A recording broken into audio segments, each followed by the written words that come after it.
cuando lo demuestre, recordemos, a Él sea la gloria, hoy y por los siglos de los siglos, porque no somos nosotros, es Dios al cual le tenemos que dar la gloria y la honra por su poder manifestado en nuestras vidas.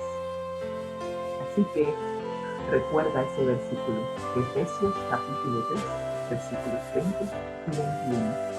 Y hoy vamos a estar viendo la gloria en la iglesia y en Cristo Jesús. ¿Será que nosotros necesitamos?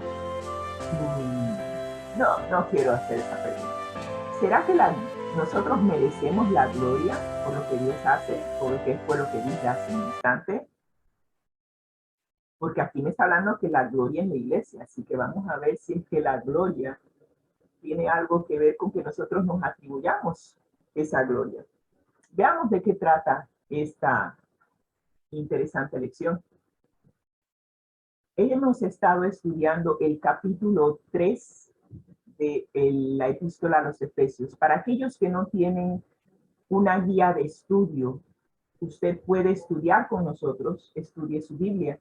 Hemos estado estudiando el capítulo 3 y hoy vamos a concluir ese capítulo viendo los versículos 20 y 21. Y nos dice, Pablo concluye su reseña de oración. Por cierto, el capítulo 3 nos está hablando de una oración. ¿Sí? Pablo oró a nuestro Padre Celestial a través de Jesús. Y es en esa oración, Pablo fue muy puntual en pedir ciertas cosas. Ahora él concluye su oración con una doxología. La doxología nosotros por regla general la cantamos en la iglesia al principio, cuando vamos a tener el culto de adoración. Y escogemos de varias doxologías. Bueno, aquí Pablo concluye su oración con una doxología, una declaración breve y poética alabando a Dios. Por cierto, son los mismos dos versículos que acabamos de ver. ¿Por qué alaba a Dios Pablo en Efesios capítulo 3, versículos 20 al 21? Bueno, nos dice, y a aquel que es poderoso para hacer todas las cosas, mucho más abundantemente, cambiamos la versión para que pudieran ver otra, aquel que es poderoso para hacer todas las cosas mucho más abundantemente de lo que pedimos o entendemos, según el poder que actúa en nosotros, a Él, ¿sí? A Él, a Cristo, a nuestro Padre, sea gloria, pero que en la iglesia, en Cristo Jesús, por todas las edades, por los siglos de los siglos. Amén. Vamos a ver qué nos quiere decir el apóstol Pablo aquí. Pablo ha estado registrando sus oraciones por los creyentes. En Efesios capítulo 3, versículos 14 al 19, registra su segunda oración. La primera oración la vimos en el capítulo 1. Ahora ora en forma directa y poderosa. La doxología con la cual termina el capítulo 3 plantea dos interrogantes. La primera, el pasaje del versículo 21. Eleva a la iglesia en forma inapropiada, poniéndola a la par de Cristo. Cuando Pablo menciona en la frase, a Él sea la gloria en la iglesia y en Cristo Jesús. Es la pregunta que nos hace el autor de esta guía de estudio. ¿Acaso está poniendo a la iglesia al mismo nivel de Cristo Jesús para que reciba la gloria? Muy bien. En Efesios, si bien Pablo está muy interesado en la iglesia, es evidente que Cristo es el Salvador de la iglesia. Así que de partida no lo está poniendo así, no lo está poniendo a la par de Cristo Jesús. Cristo es el que mora en el corazón de los creyentes que formamos parte de la iglesia.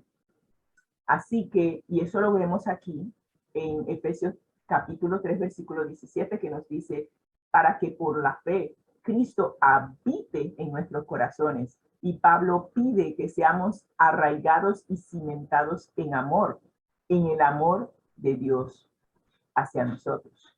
Así que en la doxología, Pablo alaba a Dios por la salvación ofrecida a la iglesia por medio de Cristo. Por ende, el cuerpo de Cristo, que es la iglesia, no puede estar a la par de la cabeza, que es Cristo Jesús. Cristo es la cabeza de la iglesia. La iglesia es el cuerpo. Así que, por ende, lo que está haciendo Pablo es alabando, y nosotros también debemos alabar a nuestro Padre Celestial por la salvación que proveyó a través de Jesús. A Él sea la gloria por siempre y siempre. Sin lo que hizo nuestro Padre en permitir que su único Hijo tomara nuestro lugar. Jesús se ofreció, Jesús fue y habló con el Padre. Todavía recuerdo esa escena que narra la hermana White en Historia de la Redención, cuando dice que hubo un concilio y el Hijo entró en concilio con el Padre y el Espíritu Santo. Y le dijo al Padre, yo me ofrezco en tomar el lugar del pecador. Y el Padre,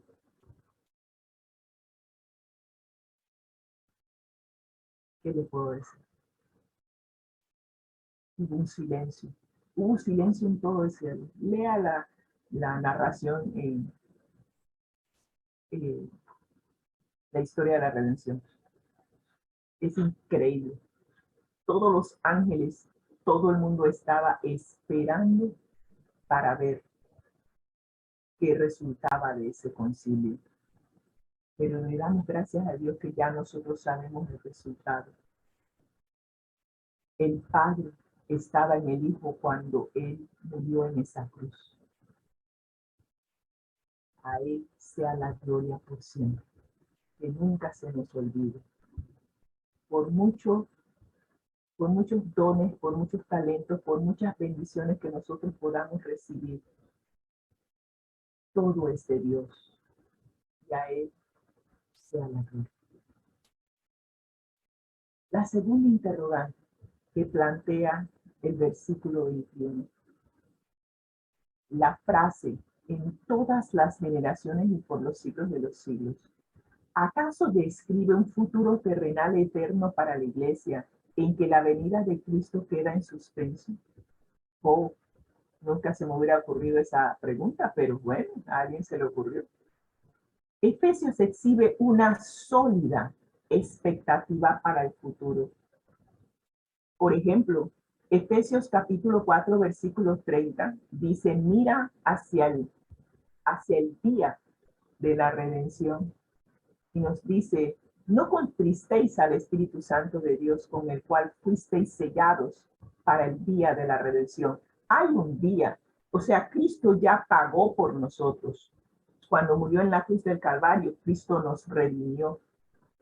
Pero hay una situación que no se ha dado todavía. A pesar de que Cristo ya pagó por nosotros y hemos sido sellados, como dice allí, para el día de la redención, ese día no ha llegado. El día en que finalmente seamos libres de toda tentación y de toda maldad no ha llegado.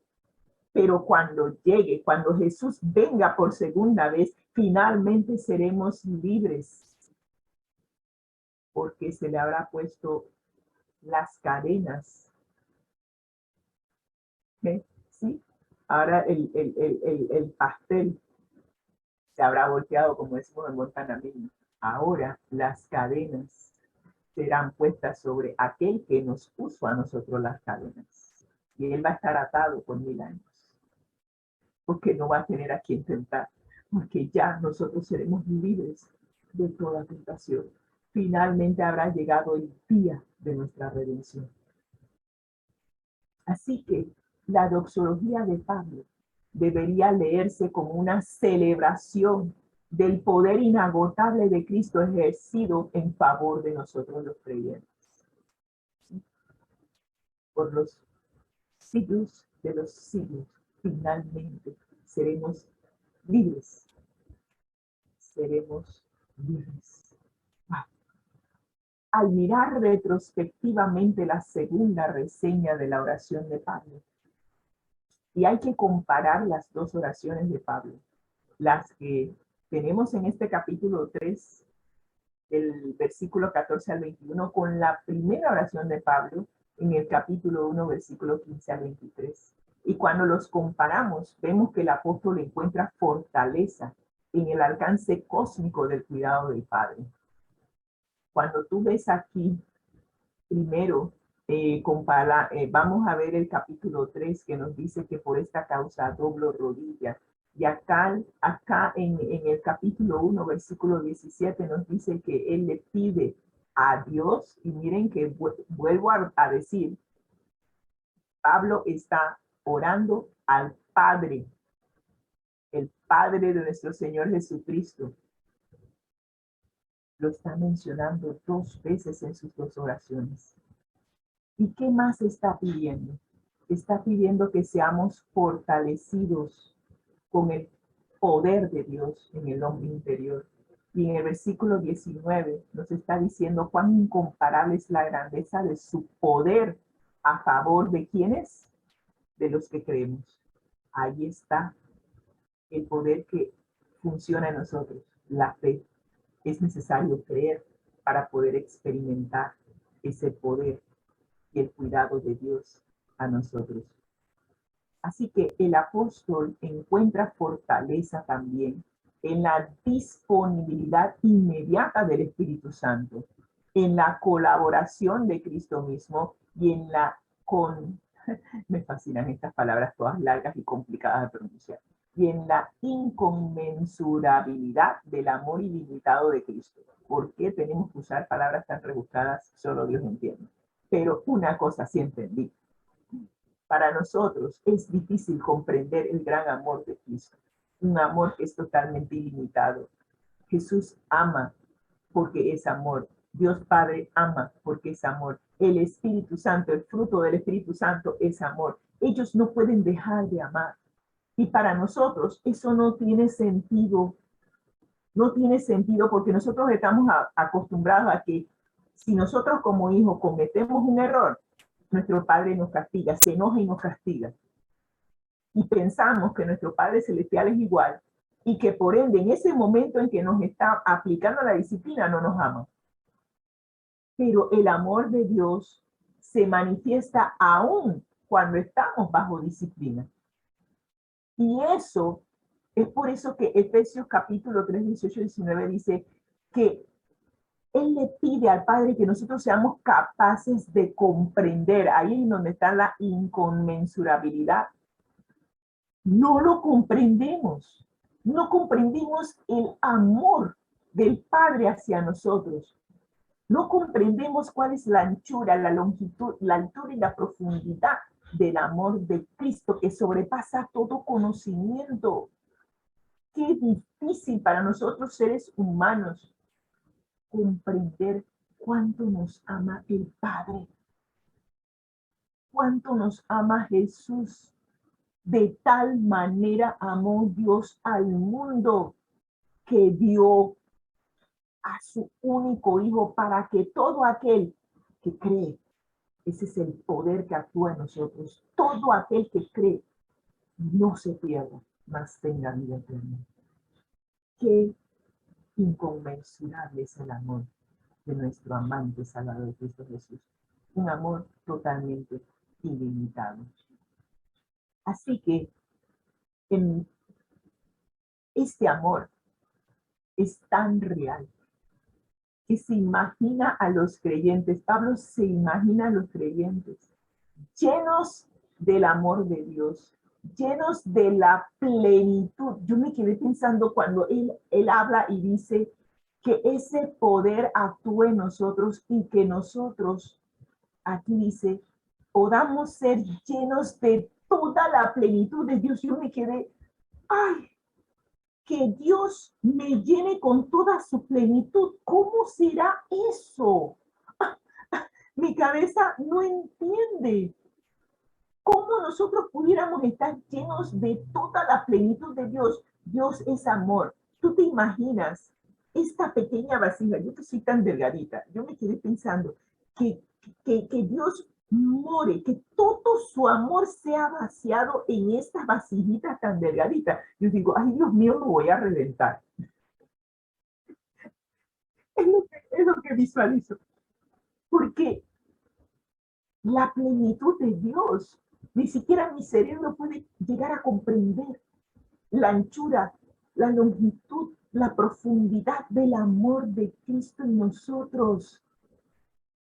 Pero el apóstol se imagina que nosotros estemos llenos de toda esa plenitud y celebra estas realidades espirituales con alabanza, maravillándose nuevamente por la abundancia del poder de Dios que se ofrece a cada uno de nosotros sus santos. ¡Wow! Ya quedé llena. Es increíble, es increíble. La plenitud de Dios llenando nuestro ser. ¡Wow! Eso es impresionante. Cuando por A o B sintamos la presión de los problemas, las tentaciones o las dudas, recurramos a este relato optimista de las oraciones de Pablo. ¿Sí? Recurramos a esto. Le pido que por medio del Espíritu y con el poder que procede de sus gloriosas riquezas, los fortalezca a ustedes en lo íntimo de su ser. Esta es otra versión. Pero que el poder de nuestro Padre Celestial nos fortalezca cuando estás sintiendo la presión de los problemas. Pide que el poder de Dios se manifieste en tu vida a través del Espíritu Santo. Y sabes, el apóstol Pedro no se quedó corto. Él también pidió que cada uno de nosotros pudiéramos recibir. Mire usted, como todas las cosas que pertenecen a la vida y a la piedad nos han sido dadas por su divino poder. Estamos hablando de dos apóstoles hablando del inmenso poder de nuestro Padre Celestial, mediante el conocimiento de aquel que nos llamó por su gloria y excelencia, por medio de las cuales a nosotros se nos han dado preciosas y grandísimas promesas por las cuales podemos llegar a ser participantes de la naturaleza divina. Ahí es donde está el secreto del poder. Que la naturaleza carnal, la naturaleza natural, sea reemplazada por la naturaleza divina. Y cuando el Espíritu Santo mora en nosotros, la naturaleza natural y carnal son eliminadas y la naturaleza divina es la que toma el asiento del poder. Y por medio del poder del Espíritu Santo manifestándose en nuestras vidas, nosotros vamos a poder disfrutar de cada una de las promesas que fueron dadas a través de los judíos, pero que también nos corresponde a nosotros los gentiles, porque ya se descubrió el misterio que había estado oculto desde antes de la fundación del mundo. ¡Wow! Dios es grande, Dios es grande. Ustedes disculpen, yo estoy disfrutando de esta lección. Y nos dice las notas de Elena algo que acabo de descubrir. Cuando digo acabo de descubrir, lo descubrí ayer y yo no tenía idea de esta cita. Está en el tomo 1 de Joyas de los Testimonios, página 106. Y saben, a mí me costó encontrar esa cita, porque adivinen que esa cita está inmersa en un capítulo que habla acerca de la religión en la familia y está inmerso en una sección que dice la esposa animosa. Yo dije, ¿qué es lo que la hermana White escribió acerca de nosotras las esposas? Y me dio por leerlo y digo, no debía haber leído eso. Allí nos da plomo a todas las esposas. Y al final de esa sección que habla las esposas, esta cita, yo me quedé en serio. Y nos dice la cita, la leo también del libro. Estamos viviendo demasiado cerca del fin del tiempo de gracia para conformarnos con una obra superficial. ¿Qué es la obra superficial? La obra superficial implica que tú y yo no estamos permitiendo que el Espíritu Santo haga su labor de transformación en nosotros. Andamos cual yo diría, cual cristianos derrotados, cual cristianos que solamente llevamos el nombre de cristianos, pero no reflejamos el poder de Dios en nuestras vidas. Mire lo que nos dice. La misma gracia que está aquí, hemos considerado como suficiente. Perdón, la misma gracia que hasta aquí hemos considerado como suficiente, no nos va a sostener. ¿Qué es lo que está diciendo? Que necesitamos más de la gracia de Dios. Dice, nuestra fe debe aumentar. Ustedes recuerdan algo que acabamos de mencionar, que el poder de Dios se manifiesta dependiendo del poder que hay en nosotros, que es la fe. Que en la medida en que tú y yo creamos, así mismo será el poder que se manifieste en nuestras vidas. Eso es exactamente lo que está diciendo esta cita. Nuestra fe debe aumentar y debemos ser más semejantes a Cristo en conducta y disposición a fin de subsistir y resistir con éxito. ¿Qué es lo que está pasando? Que estamos siendo vencidos por un enemigo que ya está vencido. ¡Aló! ¿Qué pasa? Necesitamos aumentar nuestra fe, creer que el poder de Dios es real y permitir que ese poder se vea reflejado en nuestras vidas. Es necesario que nosotros reflejemos a Cristo en nuestras vidas, reflejemos su carácter, que podamos subsistir y resistir con éxito, porque no estamos teniendo éxito. Las tentaciones de Satanás. No las estamos resistiendo, estamos resbalando con cada cascarita que nos ponen frente. La gracia de Dios es suficiente para todo el que sigue a Cristo. ¡Wow! Y para colmo, en la sección que habla de la esposa animosa, yo digo, Señor, ¿acaso me estás tratando de decir algo? El Señor me dijo, no, no te estoy tratando de decir algo, te lo estoy diciendo y te estoy dando garrote. I got it. Entiendo. Es necesario que aumente nuestra fe para que el poder de Dios se vea reflejado y podamos resistir con éxito las tentaciones de Satanás. Clarito como las aguas finajas. Y la segunda cita que tenemos para concluir viene de a fin de conocerle parcial, viene del devocional, sí, that I may know him, pero que se reproduce parcialmente en este devocional a fin de conocerle. En la página 301 nos dice lo siguiente.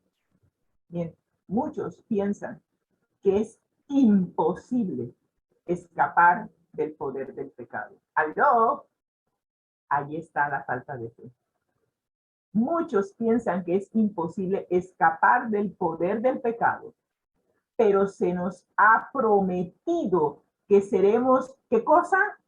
Llenos de toda la plenitud de Dios. Apuntamos demasiado bajo. La meta está mucho más alta.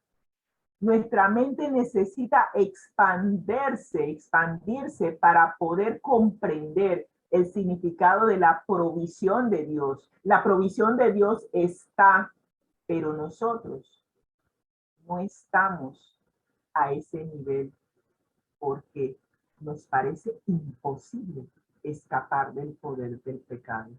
Ay, hermano, es que nosotros somos pecadores por naturaleza, así que por eso pecamos. Debemos reflejar los atributos más elevados del carácter de Dios. Deberíamos estar agradecidos porque no se nos ha dejado abandonados a nosotros mismos. Increíble. Necesitamos entendimiento espiritual para abrazar y aplicar aquello que Dios nos quiere comunicar por medio de la palabra de su gracia. Necesitamos una nueva mente. Necesitamos que seamos alumbrados, que nuestro entendimiento sea alumbrado. Debemos empezar a caminar conforme a la luz que se nos ha presentado, para que sepamos cuál es la esperanza a la cual hemos sido llamados y cuál es la gloria de la herencia que nos espera. Tenemos una herencia, pero estamos achicopalados. Ay, yo no puedo. Eso está demasiado para mí. Eso está muy alto. Yo soy pecador, yo no puedo. Y así andamos por la calle y por el mundo, derrotados. Y terminamos diciendo, los hijos de Dios tienen el privilegio de estar llenos de toda la plenitud de Dios. Aló, tenemos el privilegio de estar llenos de toda la plenitud de Dios. Eso incluye su poder.